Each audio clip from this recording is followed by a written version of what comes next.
Hello বন্ধুরা, আজকে আবার একটা ভিডিও নিয়ে আমি হাজির হয়েছি। তো আজকে আমি যেটা করেছি সেটা হচ্ছে একটা হেলদি রেসিপি। সেটার নাম হচ্ছে brown rice pulao. Brown rice দিয়ে অনেক রকমের রান্না হয়ে থাকে, যারা ডায়েট করে তারা খেয়ে থাকে। তো আজকে আমি করেছি ব্রাউন রাইসের পোলাও। খুবই সহজ পদ্ধতি আর খেতেও কিন্তু খুবই টেস্টি হবে। তো আমি কিভাবে করি সেটাই আপনাদের সঙ্গে শেয়ার করব। তো ব্রাউন রাইসটা একটু সেদ্ধ হতে যেহেতু টাইম লাগে, তো এখানে বাসমতি ব্রাউন রাইস নিয়েছি, যেটা আমি 15-20 মিনিট আগে জলে ভিজিয়ে রেখেছিলাম। এরপর এটাকে ভালো করে ধুয়ে নেব।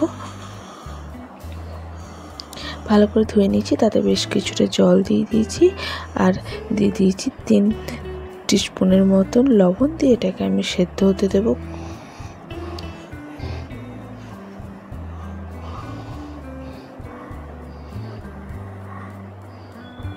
তো চালটা যতক্ষণ সেদ্ধ হচ্ছে ততক্ষণ আমি করব কি, যেহেতু আমি পনির দেবো ব্রাউন রাইসে, সেই জন্য পনিরগুলোকে ছোটো ছোটো করে কেটে নিয়েছি। এতে আমি দিয়ে দেবো 1 পিঞ্চের মতন একটু হলুদের গুঁড়ো আর 1 পিঞ্চ একটু লবণ, যাতে এগুলো ভাজলে কালারটাও আসে আর লবণটা ভিতরেও যায়। দিয়ে ভালো করে মিশিয়ে নেব পনিরের সাথে।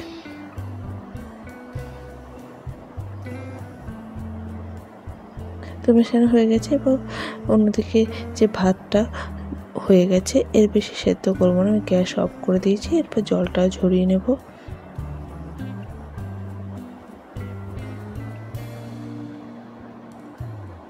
অন্যদিকে আমি একটা গ্যাসে কড়াই চাপিয়ে দিয়েছি, তাতে 2 চামচ সাদা তেল দিয়েছি। দিয়ে পনিরগুলো দিয়ে দিয়েছি। পনিরগুলোকে মিডিয়াম টু লো ফ্লেমে একটু লাল করে ভেজে নেব। তো পনিরগুলো দেখতে পাচ্ছেন ভাজা হয়ে গেছে। এরপর আমি এটা কড়াই থেকে তুলে সাইডে রেখে দেব।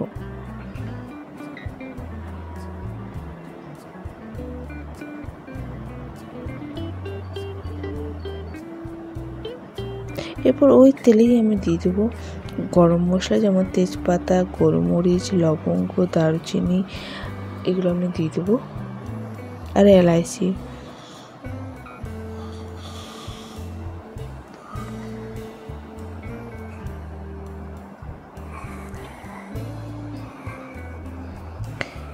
আর দেবো কিছুটা ড্রাই ফ্রুট, কাজু আর কিশমিশ। এগুলোকে 1 মিনিটের মতন একটু ভেজে নেব মিডিয়াম টু লো ফ্লেমে। এরপর এতে আমি বেশ কিছু সবজি দিয়েছি, যেমন ক্যাপসিকাম ছোটো ছোটো করে কেটে নিয়েছি, বিনস, গাজর, টমেটো আর কাঁচা লঙ্কা। এগুলোকেও আমি 1 থেকে 2 মিনিট একটু ভাজবো।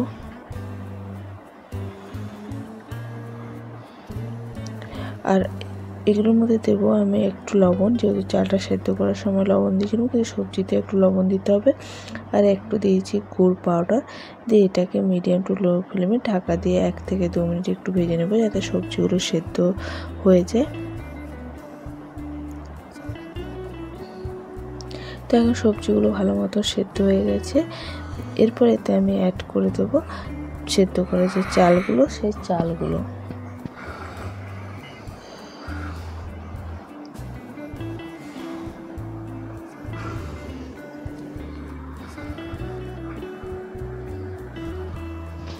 এরপর এতে আমি দেবো 1 টিস্পুনের মতো লবণ আর দেবো 1 চামচের মতন গুড়। দিয়ে সমস্ত কিছুকে ভালো করে মিশিয়ে নেব প্রথমে।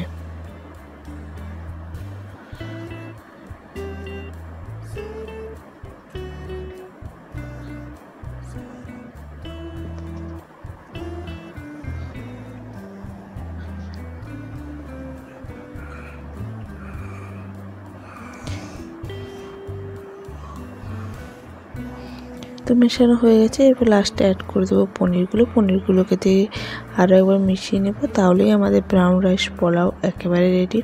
এটা খান রায়তার সাথে, খেতে খুবই টেস্টি লাগবে। তো আমার এই ভিডিওটা কেমন লাগলো অবশ্যই কমেন্টস করে জানাতে ভুলবেন না। তো আজ এই পর্যন্তই, নমস্কার।